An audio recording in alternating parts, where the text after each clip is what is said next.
guys, this is Ronald Long. Sorry. Long. Did you know that was going to start? No, I did not. Probably I was should have warned thinking about the bed and like which way it should be in the bedroom.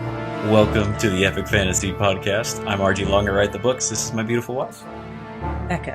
Hi. Hi.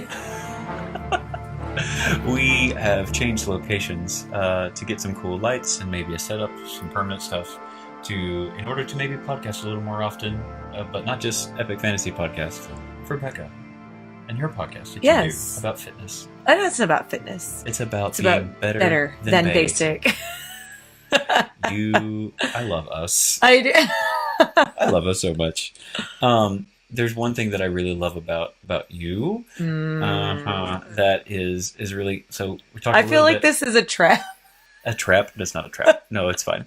So last week we talked a little bit about how we are very different. Yes. And we have always been different. Oh. It's always been a thing. So different. So a while ago, like somebody knocked on the door to our house and we're selling something. We normally don't answer such people.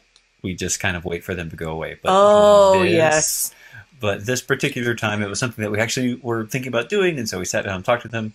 Normally at night, at the end of the day, we have watch time. That's when all of our girls get time to play video games or the iPad or whatever, and so that's what we do. And then at the end of that, normally it's Daddy's turn, and Daddy plays video games, and the girls watch. And think it's hilarious because I die a lot in games, or I just play a game and they're telling me what to do. And you make lots of noises. I do. Like loud reactions, they laugh at it. But I was busy talking to a salesman, and so... Which gives me anxiety in the first place. So Becca came to my rescue, and you played... What video game do you remember? Donkey Kong. I don't know what... There's different varieties. Sure. I played... Sure.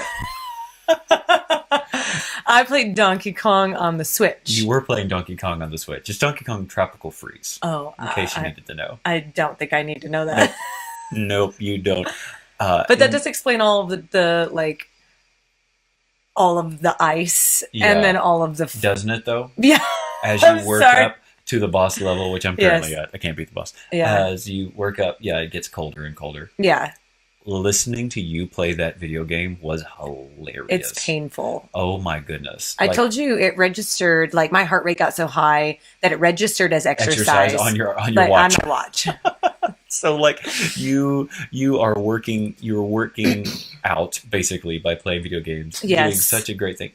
Listening to you play video games was hilarious. It's embarrassing. That was amazing. So we're on Facebook Live. And today I've got it so we can see the comments. Andrew Larson, I see that your wife once bought $200 worth of steaks from a door-to-door salesman. I'm sorry, sir. I hope they were good at least. $200. They just make me nervous. That's a ton of protein.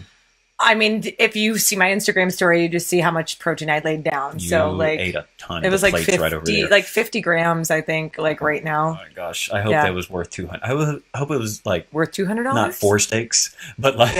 They of were steaks. delicious. I hope they were delicious. So the funny thing is, I played a lot of video games growing up. You did not. And if I would have known this, no, I'm just kidding. No, right? Yeah. So I remember going over when we were dating.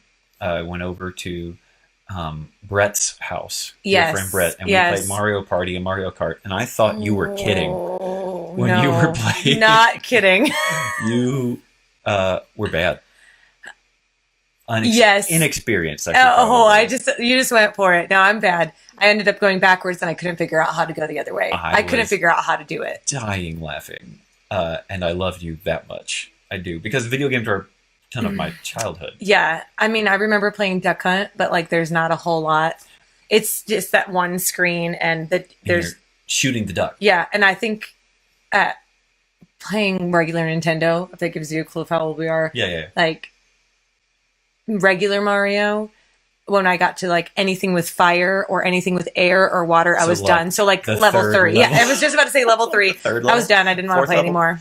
No, so that's funny. And so you've endured a lot of my video game playing. Mostly I just ignore it completely. You do other things. I find other things to fill my time with, yes. Which is funny because our kids love to play video games. Does it hurt your soul? I would say I'm glad that they love you so much and you have something that you can enjoy together. But so here's the question. Yeah, okay. Like I would prefer that they are more physically active. Yes. Well, no, we go on walks and we do things like they're that. fine, but I just would prefer that somebody has something in common with me. Although because I'm introverted, I kind of don't care if anybody else has the same. That's true. Yeah, I don't care if they have the same hobbies as me. I'd rather be left alone. All right, so I've made a quiz for you. And I told you this was coming. but I forgot until today. So the quiz is name that video game. So I'm gonna put game or the character. Yes to both. Oh. Okay. So I'll give you. I'm gonna give you credit if you can get either one of them. Okay. So here we go. Oh no. Okay. Ready? So we'll start off easy. They get progressively harder. Mario, but well done. That looks like it's not the original Mario, but I would not know what game specifically. Like, sure. I mean, Mario Brothers is the original, but Mario Brothers. I'll give you that. Okay, that's fantastic. I'll take that. All right, so because I played that. You did play that one. We talked about that just a second ago. What about this guy? That is Sonic the Hedgehog. Well done. Okay. My brother used to play Sega Genesis. Really? In the car. Yeah, that was like his thing. That was a 90s child. The handheld travel. The handheld travel. Yeah, okay, so Sonic. Okay, and then this guy? Only because of my children, that's Pikachu. Oh, well done. Okay, so cards and things like that. Yes. But it's a video game. But I'm not sure I was aware of that. So Pikachu is like Pokemon is a video game, and he's in the Pokemon video game. What do you do? You catch them all. All of them. I've played Pokemon Go. Okay. But that's activity, right? That's fair. That was 3 years ago with 2016. It was great.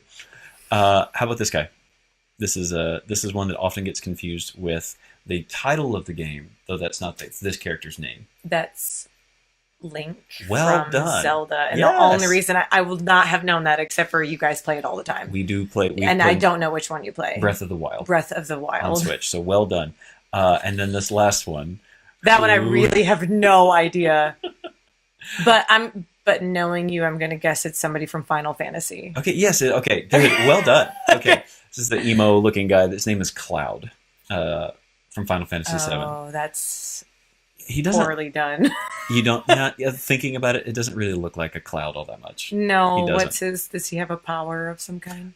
He carries a sword that weighs like 4 times as much as he does. That's just, that's just dumb. Anime. Yeah.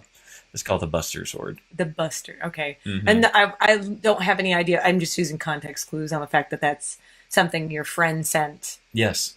It was he brought it up. He did. Okay, so here's a big deal. I was going to say segue. Is that like I didn't mean to do that? A segue. No, it's great. So yeah, there is now a trailer for a remake of Final Fantasy VII. Final Fantasy VII is where Cloud is from. So that video that I made you watch a little bit of, that's from the video game Final Fantasy VII. It came out in 1999. I wonder how they got to 7. I really just like. Okay, so here's. Did they start at 5? They started at 1. No. Yes, they did. Okay. Yes, they did. And actually, they. So I was going to talk about Final Fantasy V. Okay. Final Fantasy VI, and Final Fantasy VII were a lot of my childhood. It's been a lot of my childhood or like middle school. No, actually, okay. So childhood with Final Fantasy VI there, but yeah, like middle school. Up in high school, yeah. You married a winner. I did. And so I played these games. You know what's funny about these games, though? Is that each one of them, 5, 6, and 7, amnesia is a really big part of it. Like, the characters all have... My wife is a psychology major. They all have dissociative fugues. That's great. Isn't it? That's a great plot line. No, and so it's funny looking at it. And so...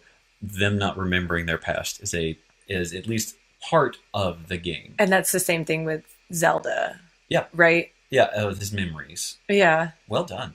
Thank you. I've watched a little bit of y'all. No. I tried to ignore it. You try to ignore it. The only reason I know is because they wanted, like, let's watch the memories. And I'm like, somebody's lost something. Somebody has lost something.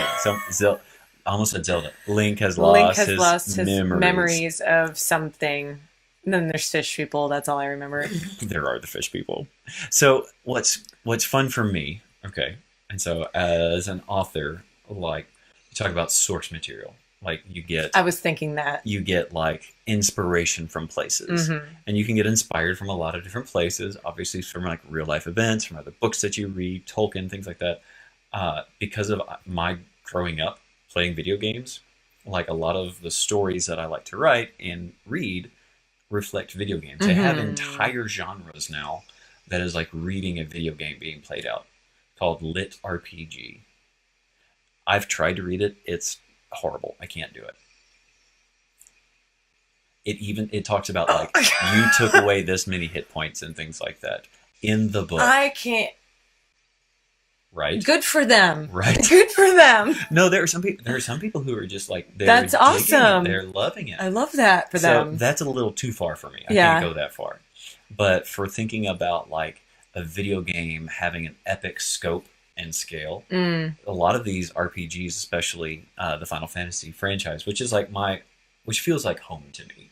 A lot of the Final Fantasy stuff, because that's what I grew up playing, like epic stories and things like that. That feels like nostalgia. So I love the face that you're giving me. I'm trying not to die. You can die on the inside. That's fine. You can die on the inside. It does. It feels.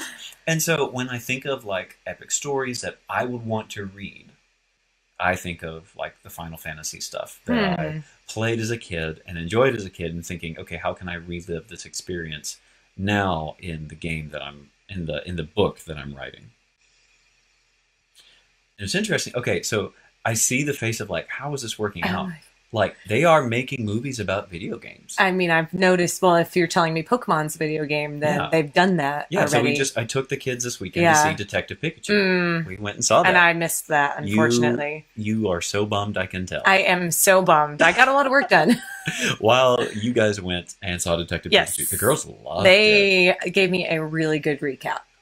Listening to that was hilarious because it was both accurate and insane. Yes, because of the plot of that movie. I know there's Mewtwo and I know there's Psyduck. Yep. Although it took me a little while to figure out what they were saying. Yeah, because it sounds like gibberish at some point. Yes, at most points, and Pikachu's a main character, and that's the only. So I actually had a reader ask me this question. I said, "Hey, what would be a question on the Epic Fantasy podcast you want me to address?" He said, "What do you think? What game would make a good movie?" Oh, and so they've made Duck Hunt, definitely. Duck Hunt the movie. Oh man, Duck Hunt the movie. So historically, video game movies have done poorly. Like, there's actually a Super Mario Brothers movie made in the '80s that has like a cult following, but as a movie, not fantastic. They had Super Mario Brothers as a show. Yes, they did. Funny enough, I watched that show. You watched that show? Yes, I did. And I don't remember how long it ran, but I think I brought it up on YouTube for I didn't Sophie. watch that show. You watched that show? I'm not sure why. Did your brother make you watch it? I don't recall anything about it except for I know that I watched it. Wow. Yeah, that's a long way. Anyway, so they did make a TV show on that one. Yeah, so there's a Zelda animated series that they'd like to forget because it was awful. It was awful. So Detective Pikachu, funny enough, came right up close to Endgame as far as box office. We were talking. Oh wait, really? Like in sales? Of this weekend. Okay. Of this weekend. So not all time. So gotcha, like opening weekend. Avengers Endgame blew it out a billion. Well, it should. I mean, it's, what's it, like 21, I don't even 22 know. movies, yeah. I'm so close. You're doing really well. I really tried to, was like, how many years? I can't remember, like 10, 8? 10 or 11 It's like years. so many. Yeah. And I completely ignored it. Not your thing, that's fine. It's not a cartoon. I didn't watch it. Andrew Larson chiming in on Facebook Live says his kids still watch the Super Mario show. It's on Netflix. It's on Netflix. See, I didn't know where we found it, but I unearthed it at one point. Was like, this is a throwback, and Sophie loved it. But Sophie's that person. She is. That's our oldest daughter, and she is definitely that person. So I'm not sure what game would make a good movie because so far they haven't been able to do it well, except Detective Pikachu did okay. There is a Final Fantasy movie. There is not a Final Fantasy VII movie. But you have a Final Fantasy movie. I made you sit through that once. I think I blacked out at one point. Probably. Yeah. That was I enjoyed that, but that's me. Yes. There was a Final Fantasy movie that was done, kind of a generic one. Also Also bad. Kind of meh. So I don't know what game would make a good movie. If I had to think of like all the games that I know anything about. I'm curious. What would you pick? Oh, I don't know. I mean, I think there could be something that they could play on with a Resident Evil. Resident Evil. The first Resident Evil movie was fun. So Becca does not do the horror genre. I don't do anything. Clearly, I don't do anything. Like I just don't do any of it. But like Resident Evil, valuable contributor to society. Thank you. I know how to vote, and I can teach people how to exercise. Well done, my love. I mean, they could make an interesting storyline out of like a Mario Kart. Interesting. That could be fun. In terms of like re-engaging the 30-year-olds, like we talked about with Pikachu. Like the reason why Pikachu is doing well is because they re-engaged the adults who played it back in the day. Totally. And so, like, if they were to resurrect something like that, yeah, I guess Resident Evil would be good. Well, what's another one like? Well, I'm thinking of Wreck-It Ralph. That was cute because it was a movie about video games, but the references were nostalgic. Right. That's a thing. That's a thing. And so, like, they should bring, if they're going to do something, they should bring it back. Something that is from our childhood would appreciate and watch. So yeah, there are some possibilities there. So here's the part of the podcast where I show you a book cover, and I want you to see what you think of the cover. I'll read you the description. So this is T.J. Muir, and it's called On Borrowed Luck, and it's book 1 in the Chan-Muir Chronicles. What do you think of that cover? The artwork is quality for sure. Is that one you would read? That is not one that I would read, but let's be clear that my genre is dystopian fantasy. We've gone. That's the there. one thing. Love triangle. Yeah, all those things. Love triangle. Yeah, and so like, not necessarily your cup of tea. Not mine, but I can see it's really reminiscent of like a Harry Potter. Oh yeah. So it's a 5-book series. Okay. And the first one's 99 cents. Here's the description. Cool. It says, ancient prophecies, shadow dancers, and a side of assassination. Kieran's determined to make a name for himself. It's a name few people will be proud of. And it comes with a cost. I always like how they kind of like cliffhang that. Actually might read something like that. Okay, so the description might sell you on it? Like, can I say that I would listen to it as an audiobook? You should make it into an audiobook. TJ, there you go. TJ, make it into an audiobook, because then I'll like invest in it. And it may be. I should have checked. It may be an audiobook already, but it is on Amazon, and the ebook is 99 cents. Oh, okay. So that's something to check out. I bet, and I can get Siri to read it to me. You can that's like always the same thing, get right? Siri to read it to you. Yeah, or Ronald to read it to me. I used to read you to sleep every night. That's a true story. Yeah. So this last week, I've been really proud of my method. Last week, I said I had written 4,000 words on my new book. I am 17,000 words on new book right now. Wow. That's it was a lot. 16 when I told. Yeah. So when did you tell me today? 16. Yeah, no, that didn't register. That's okay. So 16. Yeah. So book 12. 17. Book 12 in Legends of Gilead coming along. Yeah. That's a lot. It's on, for my hope. It's coming up on 4th of the way done. So 80,000 words is the goal. It's a long book. Hopefully, I want to do. It's another end of a story arc, and so I want to do it right. Oh, okay. Well, that makes sense. Yeah, and funny enough, the Redact trilogy, which is what we're in right now, talking about Legends of Gilead. Each continent has a trilogy. Mm-hmm. This is the one where Yelrin finds out what his past was. Because, of course, my main character has amnesia. I was about to say that. Like, so I didn't realize that all of Final Fantasy was based on amnesia. And now it makes a whole lot of sense. Certainly those 3 games, big call into it. Hey, thank you guys so much for listening and hanging out with us, babe. I love you. You put up with me so well. So much. And you're fantastic. You're a great co-host. Thanks. I'm really glad to have you around. Oh, you're really great to have around. Hey guys, thank you so much for checking out the Epic Fantasy Podcast. If you listen to this on iTunes, Spotify, or Google Play, you should hang out on Facebook Live Mondays at 9 p.m. I will be here. My wife might be. I'm not always. I'm tired. You are. You worked all day. I work all day. You do, and so I work all day. It's a treat when you're here. It is a treat. Hey, thank you guys so much for listening, and as always, enjoy the journey. Yeah. Oh.